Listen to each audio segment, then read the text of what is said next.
ni satisfait de l'extérieur. Il suppose une autonomie d'action de la part des personnes. Donc, ce que dit Max Neff, c'est qu'il ne faudrait pas constituer une société qui soit une sorte de dictature, qui vienne répondre à nos besoins à notre place. Il faudrait au contraire constituer une société qui nous permette d'être en capacité de répondre nous-mêmes à nos besoins. Ça change la perspective. Et Max Neff a notamment inspiré Kate Raworth pour son plancher social dans la théorie du donut. D'accord. Voilà. Est-ce que vous le connaissiez ? Non. Ce qui est intéressant, du coup, effectivement, au fait, dans la fresque de l'économie régénératrice, là, est-ce qu'après, il y a ces éléments-là, ils sont ajoutés comme support pédagogique ou c'est vraiment ouvert pour utiliser parce qu'en fait, là, on pourrait utiliser d'autres pyramides. Il y a d'autres pyramides de besoins. Oui, en fait, on vous présente dans la fresque différents points de vue de différents économistes. On est dans la fresque de l'économie régénératrice et on vous amène des concepts. Beaucoup, vous les connaissez. On vous fait des liens entre différents concepts et à la fin, vous avez un mail post-fresque avec tout un tas de ressources pour continuer à creuser sur les sujets qui auront été proposés. Vous allez voir différentes visions de différents économistes pour prendre de la hauteur et sortir un peu du cadre dans lequel on est depuis tout petit. Je ne sais pas si c'est... Est-ce que ça répond à ton interrogation ? Et justement, on va continuer avec la petite partie quiz dont vous a parlé Emmanuel. Donc, sans dévoiler le texte, à la lecture de tout ce qu'on vient de voir ensemble là, comment vous définiriez une entreprise ? Puisqu'on en parle depuis tout à l'heure, mais on n'a pas vraiment défini les termes. Une entreprise, c'est une organisation humaine qui transforme le capital naturel en finance, en capital financier. Plus ou moins. Ouais. Et qui le redessine. Ou pas. Alors là, la définition, c'est une définition, celle qu'on vous propose à ce stade-là, une définition assez large, qui prend justement de la hauteur sur ce qu'est l'entreprise. Donc, il y a plein de définitions possibles, il y a plein de visions possibles, et là, on va vous partager la définition d'un économiste français. Et c'est intéressant d'avoir vos points de vue à vous là. Donc là, il y a cette organisation humaine qui transporte la nature en finance. C'est ça, Mathieu, si je résume. Ouais, je résume, ouais. Ou la nature en déchets, c'est dans l'économie circulaire. Ok, très bien. Est-ce qu'il y a d'autres propositions ? Avec la loi Pacte, on a une nouvelle définition du rôle de l'entreprise qui n'est pas que de donner du fric à ses actionnaires, mais aussi d'avoir un impact positif sur la société. Je n'ai pas les termes exacts de la loi Pacte, mais le Code du commerce en a été modifié pour définir la mission d'une entreprise dans le Code français. Avec des objectifs économiques, environnementaux, sociaux. Oui, c'est ça. Des objectifs pour les vivants et non vivants.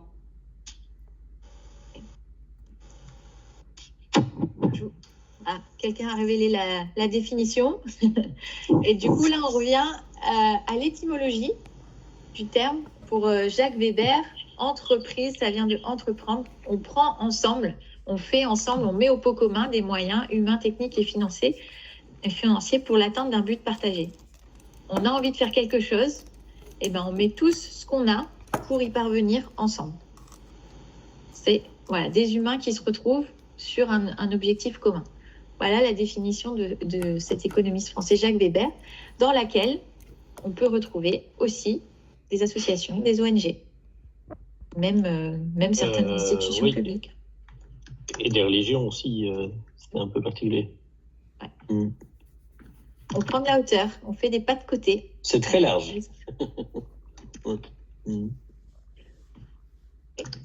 Continue. La deuxième petite question. Après l'entreprise, je vous propose de nous poser sur l'économie. sans révéler la définition qu'on vous propose tout de suite, qu'est-ce que vous auriez envie de dire sur l'économie? La croissance. La notion d'échange, j'ai entendu Mathieu. Abigail, qu'est-ce que tu disais? Une notion de croissance infinie. Ok. Une notion de création de valeur. Ouais, création de valeur, échange. Ok. Ok. Bon.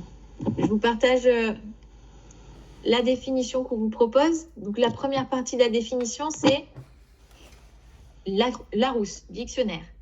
L'économie désigne la manière dont les personnes s'organisent pour créer des richesses ou de la valeur, qui peut être non monétaire, et les répartir au sein des sociétés humaines. Donc, il y a bien cette notion de flux et de création de valeur. Et alors, la deuxième partie de la phrase, là, elle vient plutôt de Kate Raworth, qui est économiste britannique, qui dit que l'économie vise à satisfaire des besoins humains au sein d'un cadre de vie florissant et partagé, la biosphère. Donc là, justement, Kate Raworth, elle ne parle pas de croissance infinie, elle remet justement plutôt l'économie dans quelque chose avec des bornes, un cadre de vie florissant et partagé et répondre aux besoins humains. On y reviendra plus tard, c'est sa proposition dans la théorie du donut. Et l'étymologie du mot économie, est-ce que vous la connaissez ici? Éco, c'est la maison. Oui. C'est le même préfixe que dans écologie. Oui. C'est la bonne gestion de la maison, en fait, à la base, l'économie. C'est ça, c'est la gestion de la maison.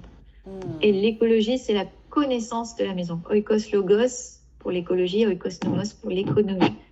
Donc deux termes qui ont quand même une racine commune, la maison. Ça fait réfléchir. Deux termes qu'on oppose souvent, écologie, économie, ils ont quand même oikos en commun. Ok.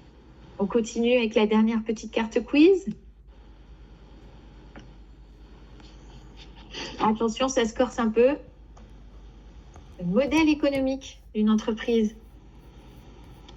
Qu'est-ce qu'il faut pour parler de modèle économique?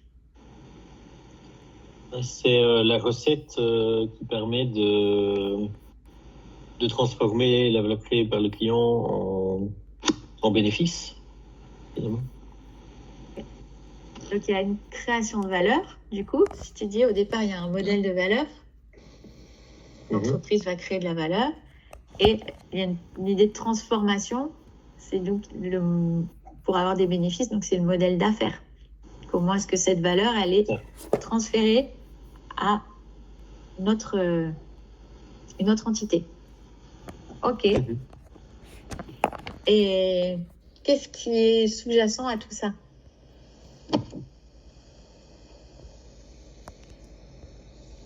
Le modèle de valeur, le modèle d'affaires. Le boulanger crée sa baguette de pain.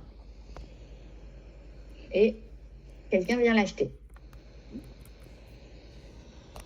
Le modèle économique, c'est comment on veut partager cette valeur, de façon générale. Qu'est-ce qu'il y a aussi? Qu'est-ce qui est important au niveau de la valeur?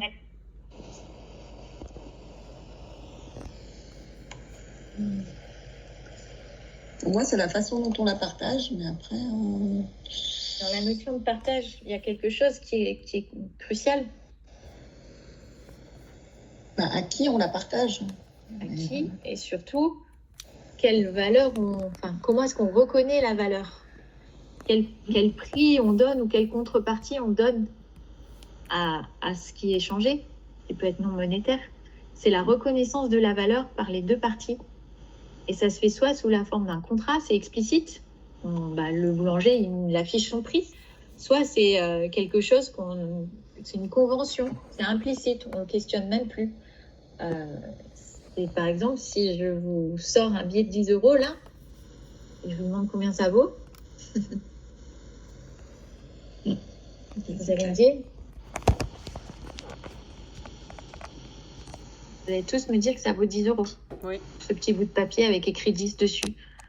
Mais c'est parce qu'on s'est tous mis d'accord pour dire que ça vaut 10 euros.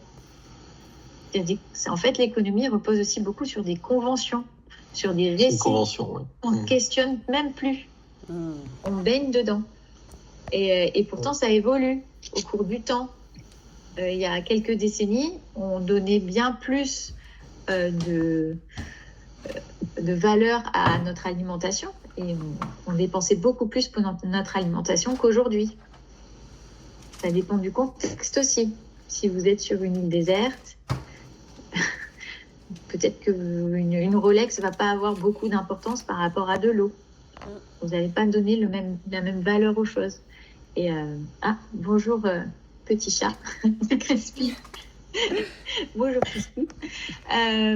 Donc tout ça, c'est en fait révéler que dans l'économie, il y a une grande part de récits,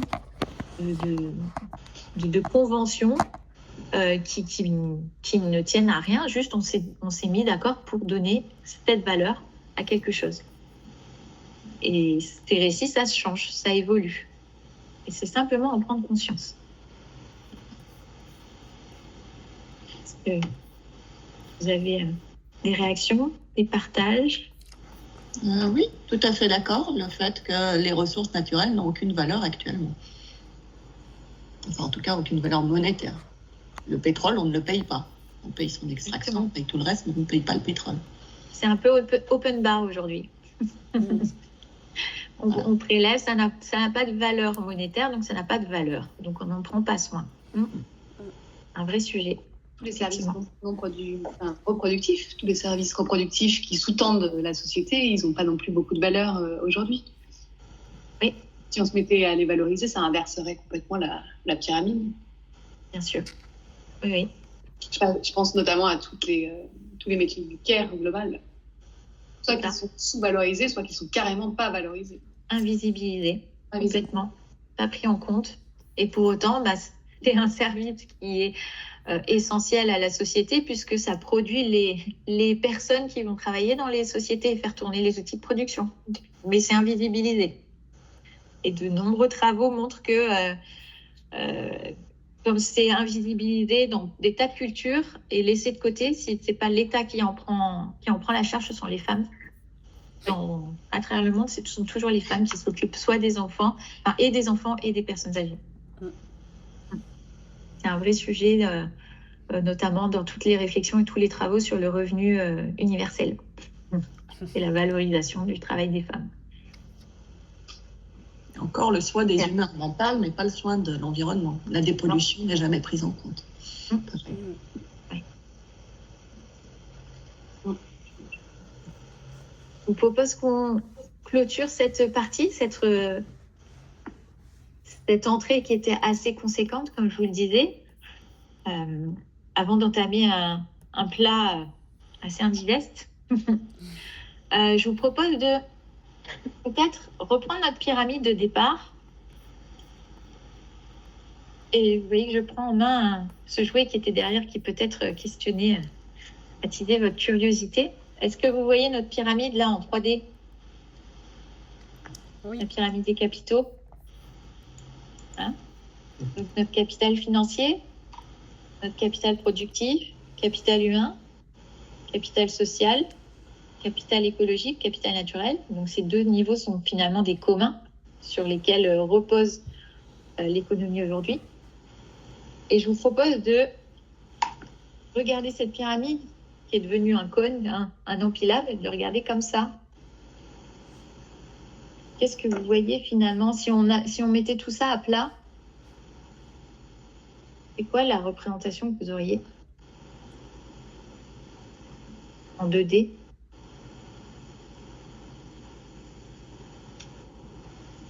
C'est que le capital naturel donne de la perspective à une économie. Oui. Donc, visuellement, qu'est-ce que vous voyez? Je comprends pas le visuel. Pourquoi vous voulez vendre? La même chose. Enfin, je sais pas. Non? Je n'ai pas compris cette histoire de visuel du tout, j'y suis pas du tout. En 3D, donc je vois pas ce que vous essayez. Si on l'aplatissait comme ça, si on le représentait à plat, Ouais. Qu'est-ce que vous verriez en fait? Enfin, la même chose. D'accord. Un schéma. Interdépendance, le fait qu'on voit tout au même... Enfin, finalement, on peut voir tout au même niveau. Je sais pas. Je ne sais pas ce que tu essayes de faire dire. Tu vois en premier le financier. Ouais. Et, mais tu continues de voir en même temps il n'y a plus de hiérarchie, quoi. Il n'y a plus de hiérarchie. Et en fait, C'est ça. regardez, je viens de vous partager une carte qui devrait vous éclairer. Et que finalement, on Le a comme système des cercles imbriqué. imbriqués les uns dans les autres. Vous voyez? En fait, bon, c'est peut-être pas très facile comme ça. Et en fait, on a le financier qui est imbriqué dans le social et qui est imbriqué dans la biosphère, dans le naturel. C'est des cercles plus petits et de plus en plus gros. Et donc, en fait, l'économie fait partie du social, puisque l'économie est faite entre les hommes, c'est une partie de nos activités humaines. Et le social, notre existence même en tant qu'espèce humaine, elle dépend des écosystèmes, elle dépend de notre maison commune et de la biosphère. Puisqu'on a besoin d'oxygène pour respirer, on a besoin d'eau pure, on a besoin d'aliments, on mange du vivant en fait. Et donc c'est une représentation systémique qui est très différente de la représentation que je vous a remise à gauche, qui est quoi finalement? La définition du développement durable, mais qui est pas... Qui est c'est la définition de soutenabilité forte qui est présentée là. Et le développement durable, ça induit des biais on a 3 cercles de même taille qui se recoupent à un endroit mais qui ne sont pas complètement associés. Donc ça donne l'impression que l'économique est aussi important que le social, qui est aussi important que l'écologique. Donc, alors que là, on voit bien que les cercles sont de tailles très différentes. Et aussi, ça donne l'impression que on peut, si on fait des dégâts d'un côté, mais qu'on compense de l'autre, on peut quand même arriver à peu près à être correct si on est au centre. Alors qu'en fait, dans la représentation systémique, on voit bien que si on fait des dégâts, c'est l'ensemble du système qui est en paix les pots cassés. C'est l'ensemble du système qui est impacté. Je voulais juste compléter avec la définition, vraiment j'insiste sur la soutenabilité forte qui enfin, depuis 5 ans avec Kate Raworth et donc ce qui est présenté là, et ce qui est plus important parce qu'avant on mettait l'économie comme le grand cercle et on disait oui et puis au milieu on s'occupe de l'écologie. Bref, c'est quelque chose qui est vraiment assez... qui existe, cette représentation existe depuis, 40 ans, effectivement. 1972. Mais le fait qu'on comprenne que la soutenabilité forte est la seule manière de représenter le monde, c'est vraiment Kate Raworth qui a permis de vraiment le théoriser, je trouve. Le théoriser, ça a été fait, là, comme on le rappelle, dès 1972 par l'économiste l'économiste français René Passé. Je suis d'accord. C'était juste en termes de mainstream. Ça s'est pas passé avant Kate Raworth, je trouve.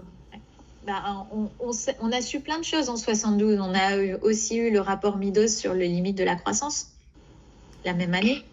Et la même année, c'est la première fois qu'on a vu la bille bleue.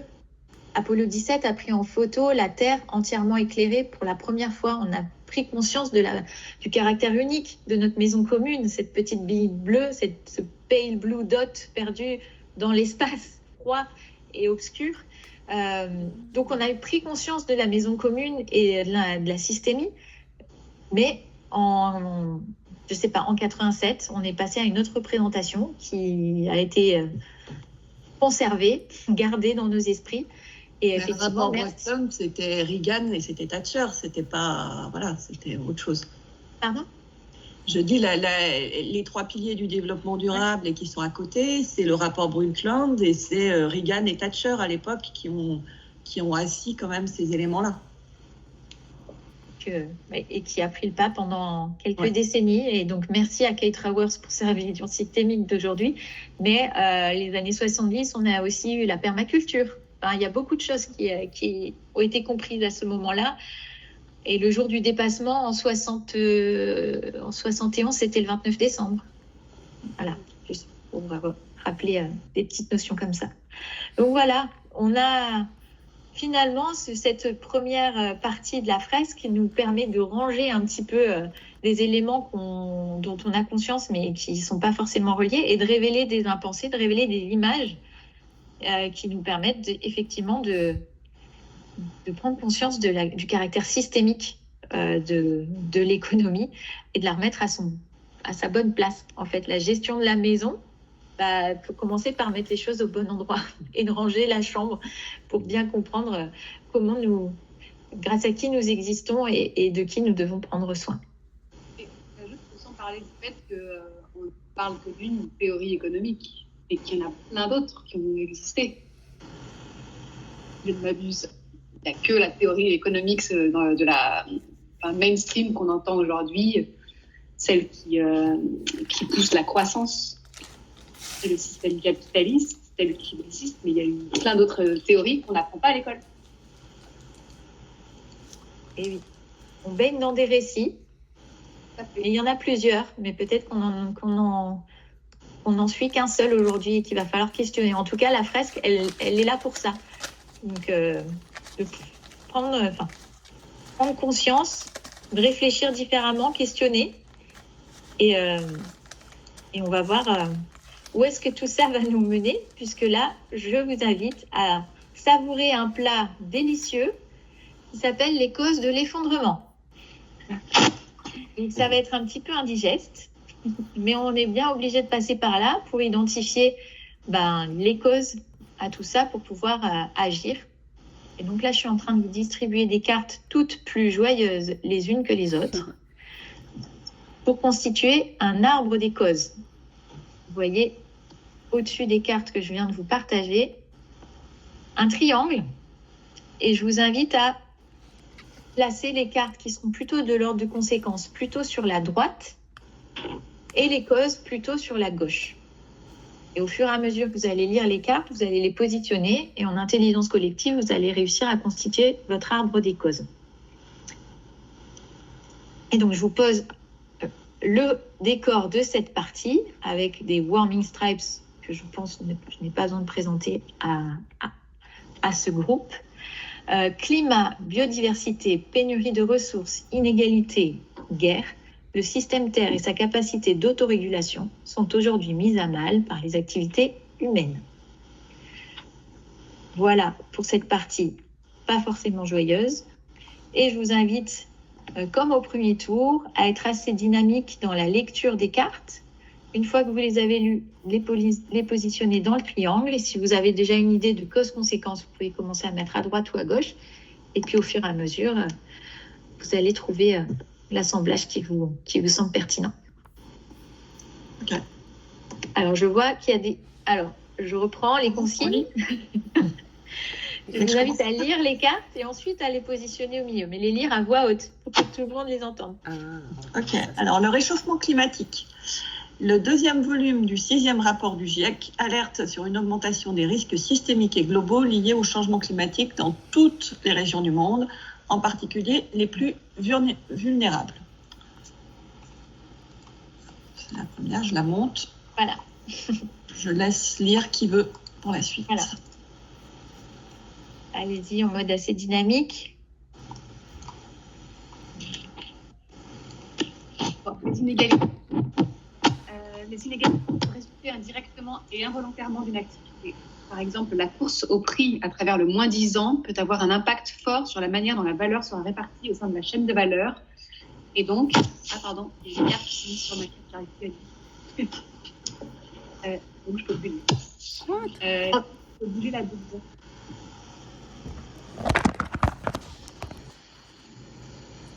C'est bon? Les inégalités? Ouais. Un petit graphique avec 1% les plus riches, 50%.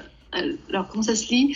Les 1% les plus riches ont accaparé près de 20 fois plus de richesse mondiale que les 50% les plus pauvres de l'humanité. Donc, je vais la déplacer.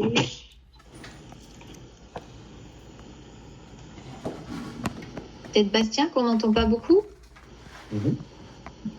Biodiversité vers une 6e extinction de masse. On estime que le taux d'extinction des espèces actuelles est de 100 à 1000 fois supérieur au taux naturel.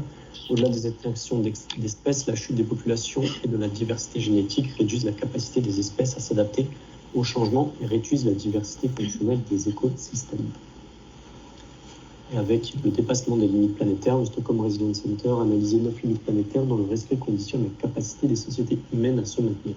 Or, sur ces 9 limites, 6 sont déjà dépassées: changement climatique, biodiversité, usage des sols, cycle de l'azote et du phosphore, pollution et cycle de C'est plutôt des conséquences comme le réchauffement. Des océans devraient bientôt être également franchis.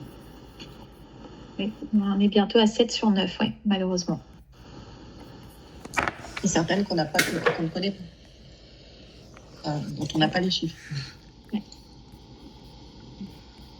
Alors, c'est un peu le bazar là. En tout cas, c'est des conséquences, tout ça, à part les inégalités qui...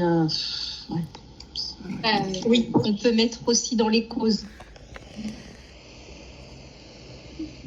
Alors, qui prend la suite sur la lecture des cartes? Alors, j'ai la logique de volume. L'essentiel des modèles économiques repose aujourd'hui sur une logique de volume corrélée à une logique industrialiste, entraînant de nombreux effets indésirables: compétition sur les prix et sur l'accès aux ressources, déshumanisation du travail et de la relation client, non prise en compte du besoin réel, du travail réel et de la diversité des situations. Donc, on est plutôt sur plutôt du côté des causes, par rapport en tout cas à d'autres qu'on a présenté tout à l'heure. Alors, je suis un petit peu perdue là. Les causes, c'est plutôt sur la gauche. La gauche. Anne-Marie. Moi, j'ai la dégradation des relations humaines au travail. Donc, la qualité des relations humaines au travail fait partie de ce capital immatériel qui contribue à la valeur de l'entreprise et à sa capacité à encaisser les coups durs. Elle ne se décrète pas, mais résulte d'une cohérence entre valeurs, raison d'être, gouvernance et pratique. En 2019, 37% des actifs occupés disaient ne pas se sentir capables de tenir dans leur travail jusqu'à la retraite et considéraient que ce travail n'était pas soutenable. Voilà. Donc ça, c'est les conséquences d'une logique productiviste et volumiste. Je ne sais pas si c'est comme ça. Je me le mettrais plutôt dans conséquences.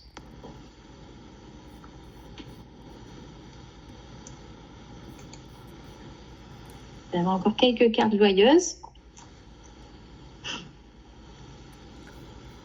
Mais je vais bien continuer. Donc, la perte des compétences, la transmission des compétences, notamment de celles qui ne sont pas formalisées, mais résultent de l'expérience acquise sur le terrain et du travail réel plus que du travail prescrit, n'est pas toujours garantie lors des départs et renouvellement de génération. Il y a la perte en ligne quand les gens partent de leur entreprise.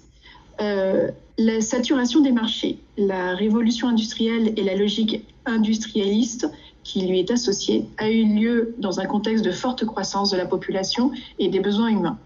Aucun marché n'étant alors saturé, produire en volume pouvait avoir un sens, au moins temporairement. Mais ce principe n'a jamais été remis en cause, alors que de nombreux marchés sont aujourd'hui saturés. J'adore cette carte. Merci. Bon, tout ça... c'est un peu dans les conséquences et la saturation des marchés, ça va avec la logique des volumes. Les Je vais cartes se continuer ressemblent. alors. La logique de compétition, dans la nature de la compétition, crée une situation dans laquelle les protagonistes dépensent plus d'énergie pour arriver à leur fin. Chacun est donc perdant. Même si la compétition est fréquente dans le vivant, elle intervient dans des contextes bien précis, en particulier dans une situation d'abondance. Sur le long terme, l'évolution sélectionnera souvent les stratégies permettant d'économiser l'énergie. Cohabitation, spécialisation de niche, ou symbiose. La logique de compétition, c'est avec la logique de volume, plus ou moins. La financiarisation, donc c'est une autre carte, elle repose sur un postulat: tout a une équivalence monétaire et donc une valeur d'échange monétaire. La monnaie devenant la mesure unique de la valeur, toute valeur non monétisable est affaiblie, voire niée, ce qui rend de facto impossible la prise en compte des biens communs, des comportements altruistes, de l'empathie, du soin, de la générosité ou de l'amour. Ouais, ça paraît être une cause fondamentale. Hein. Conséquence ou une cause? Moi, Cause j'aimerais dans le bien sens où il n'y a continuer. pas d'indicateur pertinent pour mesurer toutes les valeurs que l'on crée. C'est une cause. Ok. Oui, c'est... Ok, je comprends. Et là, j'en ai un dernier ici, c'est la logique industrialiste. Pardon. La logique industrialiste repose sur le principe d'une production en volume au plus faible coût unitaire possible. Elle implique donc de rechercher des économies d'échelle par la standardisation des produits et des processus. C'est le principe du taylorisme. Ok. Bah ça, à mon avis, ça va aussi avec la logique de compétition et de volume. De volume, ouais. Et est-ce que la saturation des marchés, c'est pratiquement, moi je le mettrais, c'est presque une première conséquence de la logique de volume. Oui. Et quant à la financiarisation, c'est le moyen qu'on a trouvé pour gérer cette logique productiviste. Je ne sais pas si la financiarisation est une conséquence du système. C'est plutôt dans les causes, peut-être. Oui, un petit peu plus à gauche. Parce que c'est Ouais. les paradigmes, en fait. Oui, c'est ça.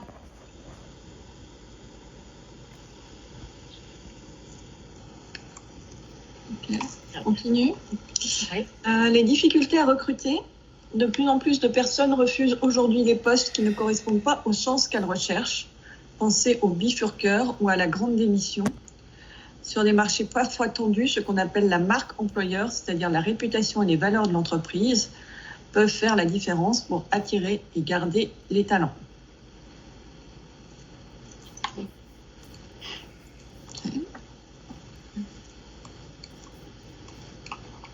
Alors, il reste C'est moi. Abigail et Anne-Marie, encore une carte. Ok, la fragmentation du tissu social, perte de confiance dans les institutions et dans la science, dégradation des relations sociales, montée de fake news et de complotisme, incapacité à dialoguer sont quelques-unes des conséquences de la dégradation des communs sociaux. Pourtant, la confiance, la tolérance, le respect et le dialogue sont les piliers essentiels de vivre ensemble. Ça, c'est une conséquence.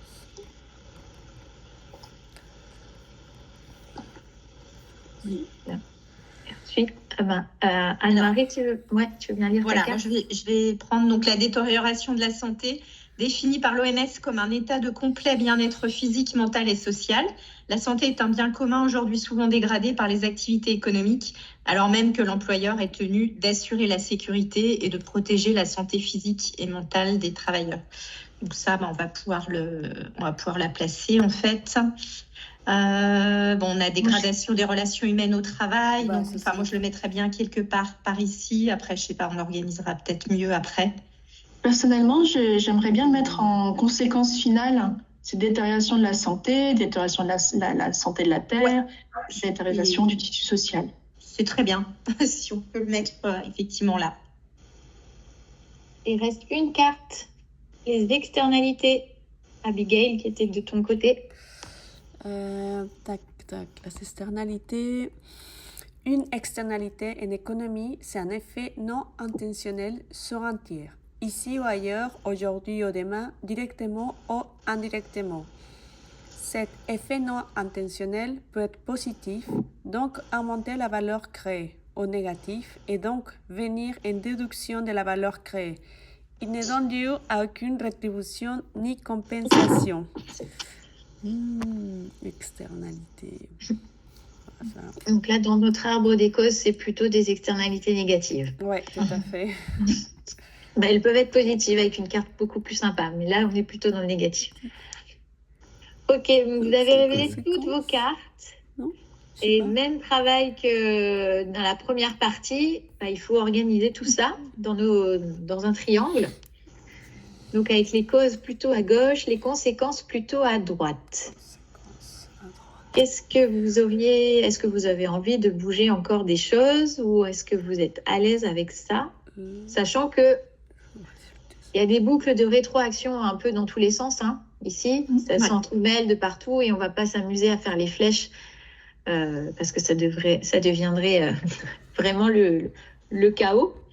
Mais voilà, il y a des interactions, des interrelations, des systèmes d'emballement à différents niveaux.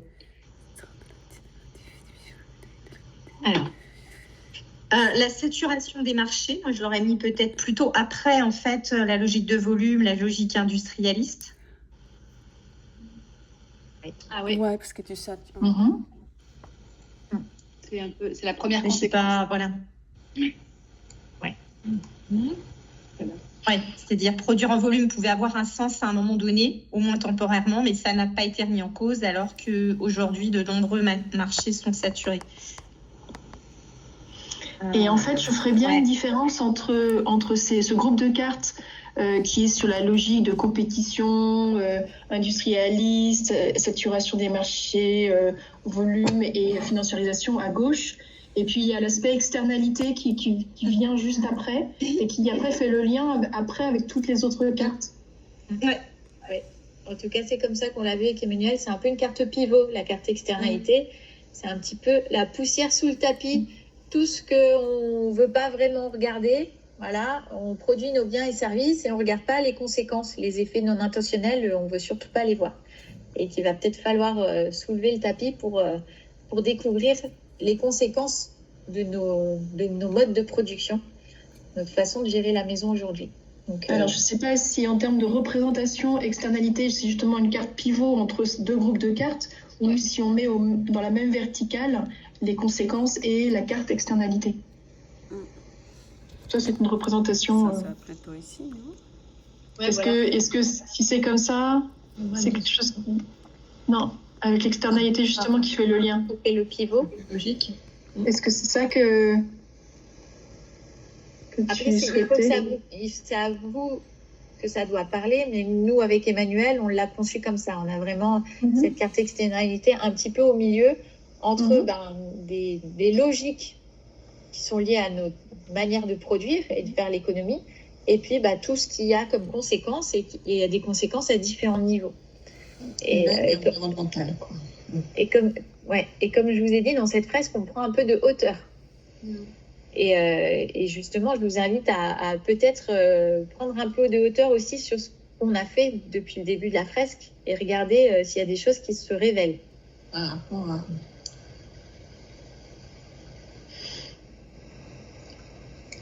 C'est un modèle économique qui va dans le mur en fait. On arrive aux limites du système, effectivement, aux causes de l'effondrement. Mais est-ce que vous voyez un lien entre le premier triangle et le deuxième triangle? Donc, tout ce qui est court. Hop là, 3, 4. Le lien, c'est que le triangle de gauche, on voit le schéma de l'entreprise, et à droite, c'est le miroir sociétal. Ça, les deux cases derrière, c'est les naturelles et sociales de la manufacture. Hein. Voilà. Bien d'accord. Oui. Vous retrouvez les niveaux de la première pyramide. Il y a comme, effectivement, tu l'as dit, Charlotte. Oui, on pourrait retrouver les impacts sur la nature, sociaux, humains, productifs, financiers éventuellement. Oui, c'est vraiment un triangle miroir. C'est ça que tu... Il y a vraiment un effet miroir. C'est un peu quand on fait la comparaison entre le micro et le macro. Oui. On a effectivement comme un miroir, et vous aviez identifié une des cartes qui serait tout en haut de votre arbre des causes, qui ferait vraiment ce miroir. Donc, du coup, c'est la financiarisation qui est en premier. Et la logique volume serait l'ensemble des logiques, c'est ça? Même si... En fait, les logiques, elles représentent un peu les moyens de production, les choix qu'on a fait pour produire. Ouais. Donc, on a... Mais la financiarisation, parce qu'en fait, ce qu'on entend par financiarisation, c'est le modèle qui est fondé autour de la monnaie. C'est ça. On ne reconnaît de la valeur qu'à ce qu'il y a un équivalent monétaire. Mais c'est d'ailleurs la philosophie du PIB. On ne compte on ne valorise que ce qui est compté dans le PIB. C'est ça.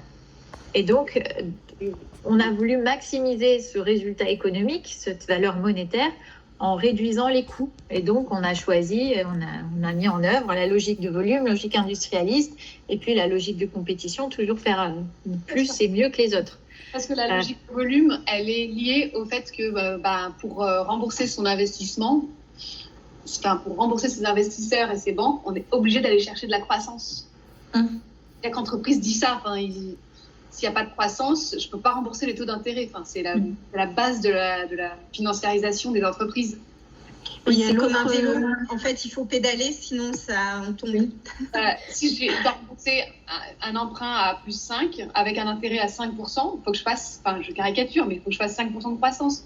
Tant qu'on ne sort pas de ce système financier. En tout cas, je vais vous révéler peut-être encore une autre image qui va ancrer ces messages. Parce que si on regarde justement ces deux triangles qui font miroir, est-ce qu'il n'y a pas une autre forme qui se dessine encore ?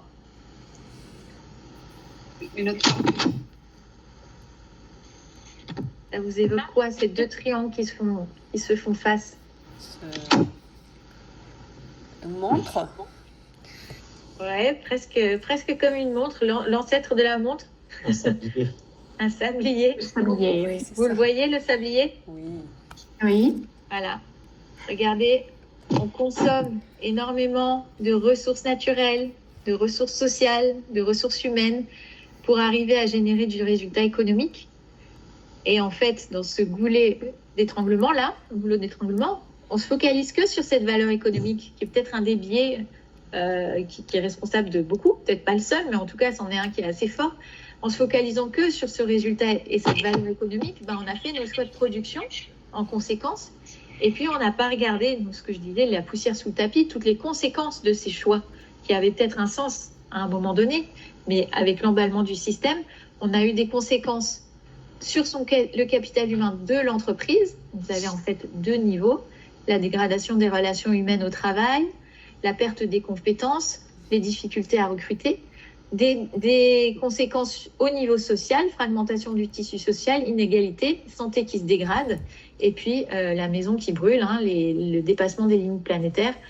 On aurait dû mettre 6 voire 7 cartes. On s'est contenté du climat et de la biodiversité, et on vous invite à faire des fresques pour approfondir. Mais voilà, on voit que toutes ces ressources se transforment en conséquences de plus en plus fortes et de plus en plus néfastes, qui en plus s'auto-emballent. Et on arrive aux limites du système, au mur. On est en train de prendre très vite. On le prend même 100 à 1000 fois supérieur au rythme naturel. Parce qu'une autre image qui marque, c'est qu'on part du petit papillon, là, au tout début, des services écologiques, qui rend quel service sur cette carte ? Notre petit papillon. La pollinisation. La pollinisation. Et donc, il participe à nous nourrir, ce papillon. Il passe dans notre magnifique sablier. Et on arrive à la 6e extinction du vivant. L'effet papillon. Voilà. Donc, on est en train, très clairement, de scier la branche sur laquelle on est assis. Et Gilles Boeuf ajouterait, et de laquelle on dépend. Donc, on n'a pas d'autre choix que de changer ce système. On est arrivé au bout de souffle. On arrive aux limites. Et si on veut se sauver, en plus des papillons, il va falloir vraiment changer de paradigme. Voilà la conclusion de cette séquence. Ah, on a perdu Mathieu qui revient parmi nous. C'est là qu'on voit le triangle de l'inaction. Je ne parle pas forcément du triangle de l'inaction, mais voilà, c'est encore une façon d'amener des images qui marquent, au-delà de tous les concepts qu'on aborde. On ne demande pas d'être expert de toutes ces notions, mais au moins de faire le lien entre tout ça et surtout de garder en mémoire voilà, ces systèmes imbriqués les uns dans les autres, ces triangles qui se font miroir et ce sablier, ce papillon qui passe dans ce sablier et qui dépérit comme nous allons dépérir si nous ne changeons pas. Voilà pour cette deuxième partie. Et je vous propose de vous partager quelques cartes de transition pour éclairer tout cela. Est-ce que vous avez déjà entendu parler de l'inversion des raretés? Non. Alors justement, c'est une façon d'éclairer encore cet apprentissage. C'est qu'au moment de la révolution industrielle, donc on va dire en 1850, le moment de référence, on avait l'impression que les ressources naturelles, les énergies fossiles étaient même illimitées, et en tout cas elles étaient très abondantes. Et on regarde ça, on était beaucoup moins nombreux, 8 fois moins nombreux, les hommes. On avait beaucoup moins de savoir et d'informations, on était beaucoup moins instruits. La moitié de la population n'avait même pas le droit à l'éducation. Les femmes n'étaient tout simplement pas les bienvenues. Et les personnes étaient beaucoup dans les champs pour nourrir. Donc on avait peu de main-d'œuvre en fait. Et donc, qu'ont fait les investisseurs à ce moment-là? Ils ont utilisé ce qui était abondant pour lever le frein de ce qui était plus rare, le travail humain. Et donc, ils ont inventé l'industrie. Ils ont inventé la révolution industrielle, l'industrie, les machines. Et donc, ils ont gagné en productivité sur le facteur humain, sur le travail humain. Et ça a très bien fonctionné. Je crois que ça a augmenté d'un facteur 200 en 50 ans et ça a continué ensuite au XXe siècle. Donc le système était adapté à son contexte et il a fonctionné. Le seul problème, c'est qu'on n'a peut-être pas levé la tête du guidon et qu'aujourd'hui, on est plutôt dans un contexte inversé, avec beaucoup moins de matières premières, de ressources naturelles, beaucoup moins d'énergie fossile. On commence à comprendre que, en tout cas, les stocks sont limités, les minerais, les métaux rares, c'est pas une appellation, c'est par définition rare, en tout cas un stock limité. En contrepartie, nos savoirs, notre population ont augmenté, ça a augmenté, on est 8 milliards aujourd'hui, on a beaucoup plus de savoir et de capacité de transmission de l'information, on a des capacités qu'on n'a jamais eues jusqu'à présent. Et pour autant, le système continue sur sa lancée, à continuer à faire des gains de productivité sur le facteur humain et à consommer encore abondamment des matières premières et des ressources énergétiques. Donc là, l'inversion des raretés, ça nous invite à un petit peu regarder, prendre de la hauteur et regarder comment on fonctionne, nous rendre compte ce système n'est plus adapté au contexte du tout. Et c'est une invitation aussi à regarder comment fonctionne le reste des habitants de notre maison commune, ce vivant non humain, qui, lui, est très sobre dans l'utilisation de la matière, très sobre dans l'utilisation de l'énergie, parce qu'il y a un coût métabolique énorme à la photosynthèse, la transformation de l'énergie solaire en matière organique, c'est un rendement de 1 à 2%. Donc, le vivant utilise avec sobriété ce qui coûte, et par contre, il est foisonnant dans l'utilisation de l'information. Avec 6 atomes, carbone, hydrogène, oxygène, azote, phosphore et soufre, on a 97% de la variété du vivant. Nous sommes constitués des mêmes atomes que 97% du vivant est constitué des mêmes atomes. Le vivant n'utilise pas les éléments rares, ce serait un cul-de-sac pour son développement. Donc c'est vraiment une invitation à prendre nos leçons dans la nature, comme nous y invitait Léonard de Vinci en son temps, faire preuve d'humilité et nous dire que le vivant le vivant non humain est là depuis 3,8 milliards d'années, quand nous sommes là depuis 300 000 ans et stabilisés avec l'agriculture depuis 12 000 ans. Le vivant s'adapte à son contexte depuis le 1er mars, si on met l'histoire de la Terre sur un an. Nous sommes là depuis le 31 décembre, à 23h25 et sédentarisé depuis 23h58. Donc, en très peu de temps, en fonctionnant de manière diamétralement opposée au vivant, on arrive aux limites du système. Et donc, c'est une invitation à considérer ce qu'on ne considère pas autre qu'une ressource et à aller prendre nos leçons auprès de ces millions d'autres espèces qui habitent la même planète que nous.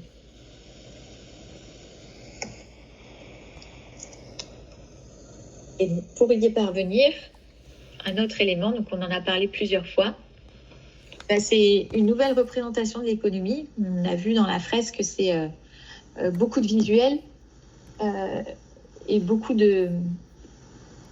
d'imaginaire qui est associé à ces visuels. Et justement, Kate Raworth a voulu changer l'image associée à l'économie, qui est souvent une courbe croissante, la croissance infinie du PIB. Et donc, elle a remis l'économie dans un système fermé, qui est le donut, avec une borne supérieure qui est le plafond environnemental et les limites à ne pas franchir pour garantir la stabilité du système Terre et notre habitabilité, et un plancher social, l'intérieur du donut, qui nous invite à répondre à l'ensemble des besoins humains de toutes et tous sur cette planète. Et donc, entre ces deux bornes, c'est l'espace juste et sûr pour l'humanité, et c'est la zone où on remet l'économie et pour nous permettre de continuer à habiter cette planète, nous et nos autres colloques, comme l'a dit une fois un participant à la fresque, les colloques sur Terre. J'ai beaucoup aimé cette expression et nous, je vous la partage. Donc voilà la théorie du donut de Kate Raworth, économiste britannique, qui nous fait beaucoup de bien.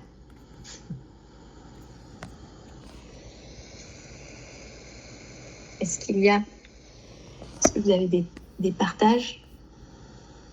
J'ai une dernière carte à vous proposer avant qu'on passe au dessert.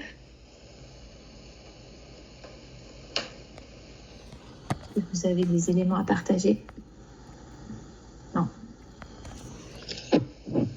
Donc, je continue avec une dernière carte de transition qui est la différence entre le modèle industrialiste et le modèle serviciel.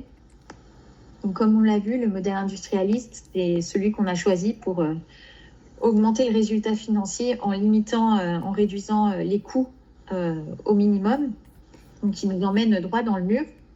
Et donc l'invitation là, c'est de passer de cette économie du produit à cette économie de l'usage, économie servicielle, donc plutôt vers l'économie de la fonctionnalité. On n'est pas encore dans l'économie régénératrice, on va y venir juste après, mais c'est une bonne transition entre cette économie de volume à cette économie du service.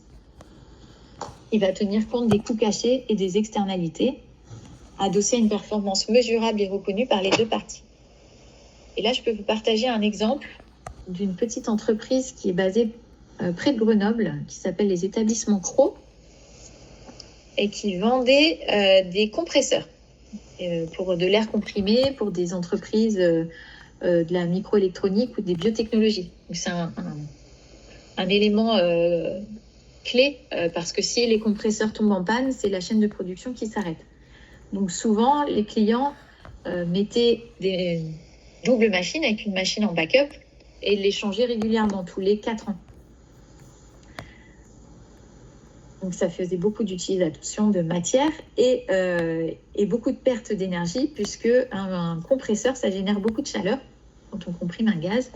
Et donc le client installait des climatiseurs et l'externalité était déplacée et ça faisait des coûts supplémentaires pour le client. Donc les établissements Cros se sont dit, mais en fait, le client n'a pas besoin de compresseur, il a besoin d'air comprimé.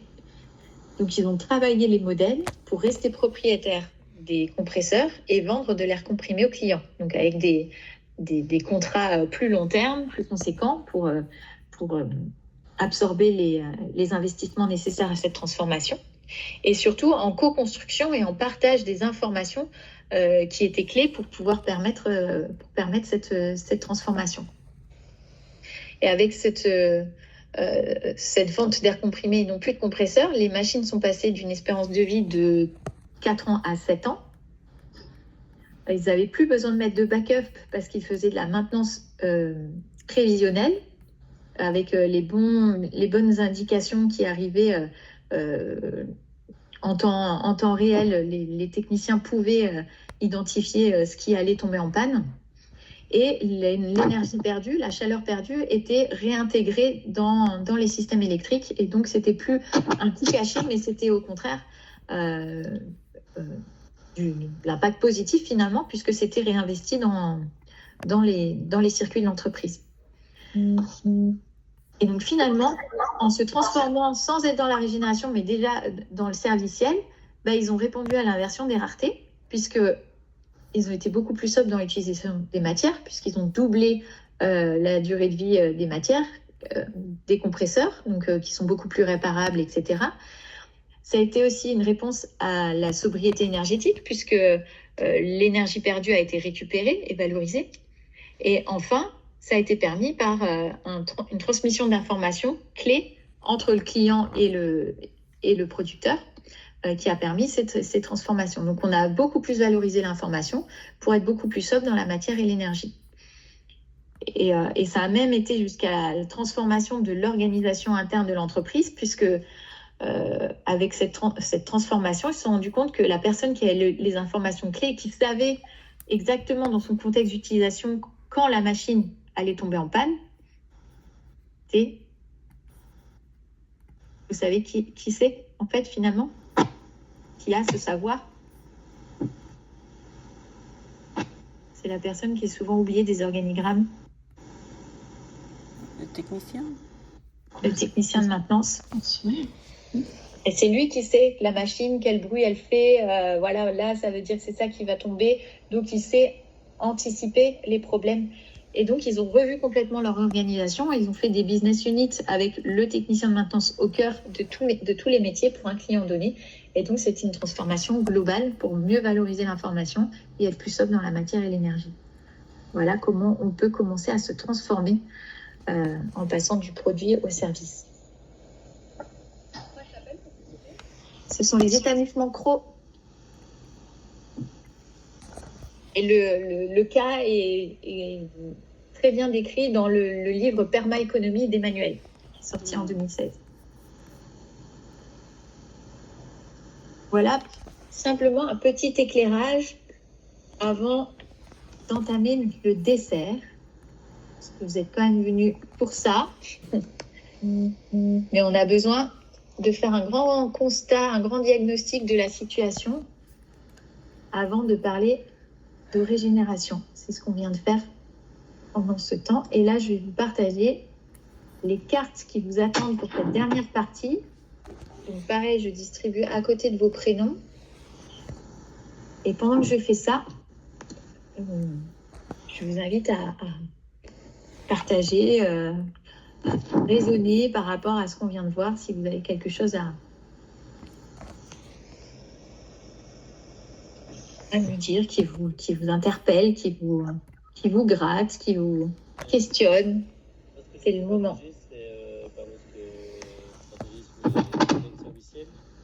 On t'entend un petit peu loin, Mathieu, je sais pas.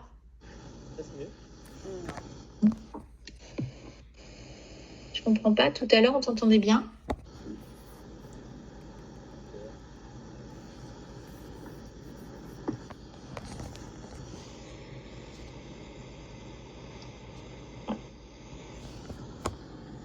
C'est peut-être mieux comme ça. Non. C'est pas Mets mieux. ton casque.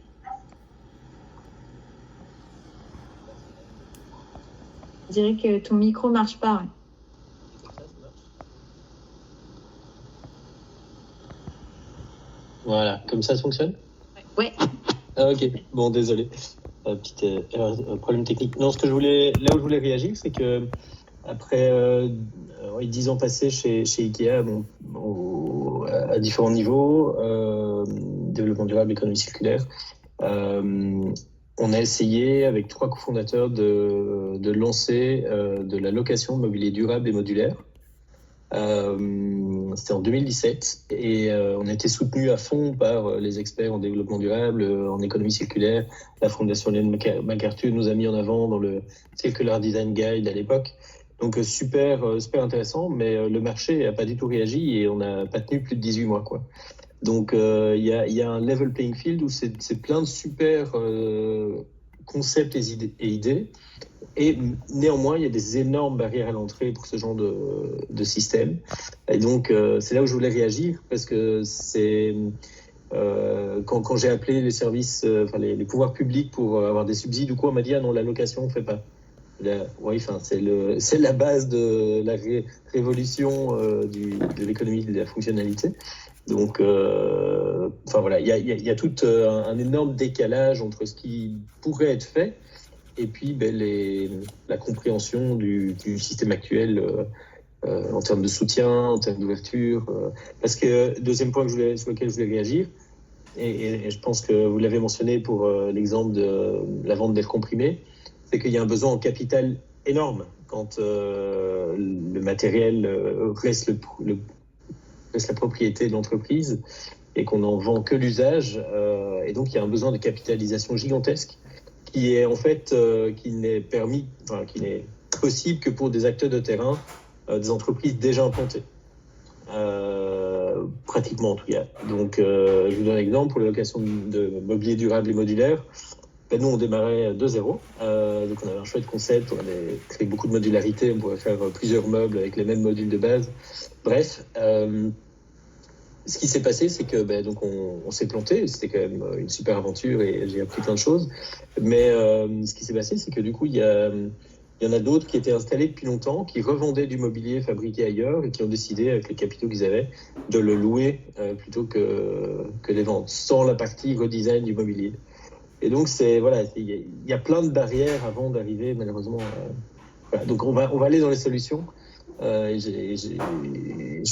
les solutions, il y a une révolution copernicienne à avoir pour que les clients, le marché, qu'il y ait une compréhension radicalement différente et un soutien bien plus important pour ces nouveaux business models.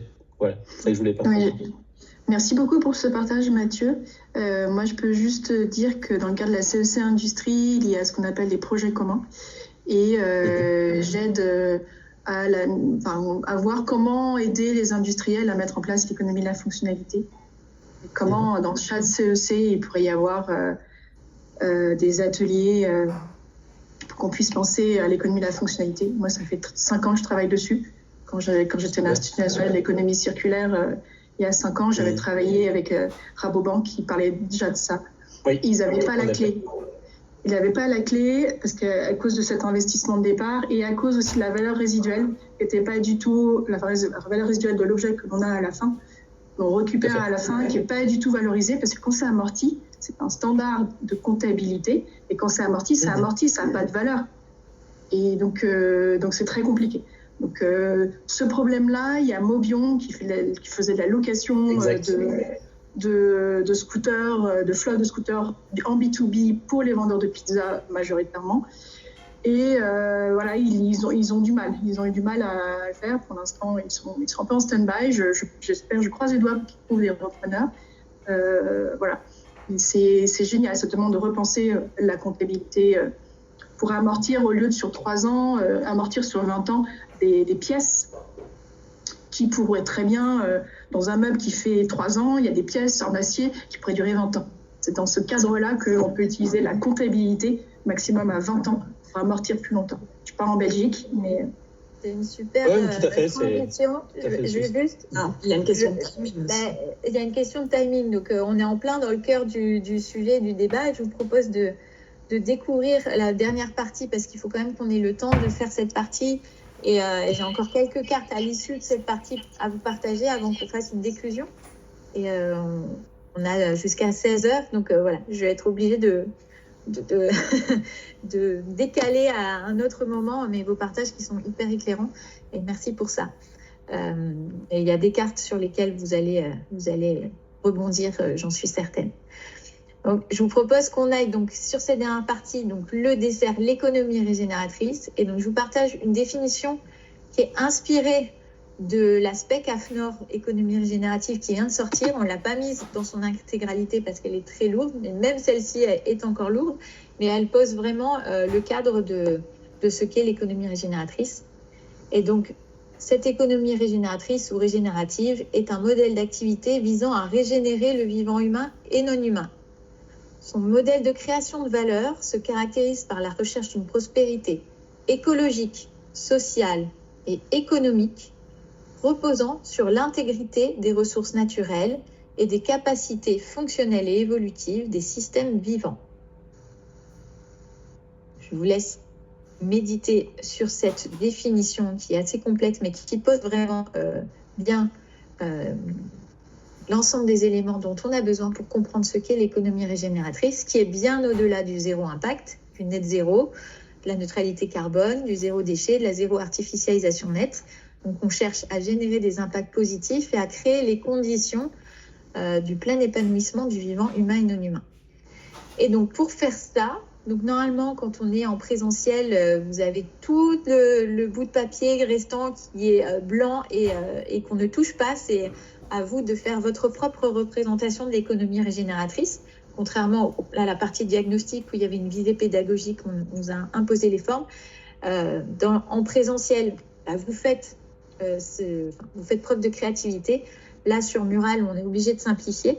Mais donc, on vous propose de rentrer toutes les cartes que vous avez à disposition là à côté de vos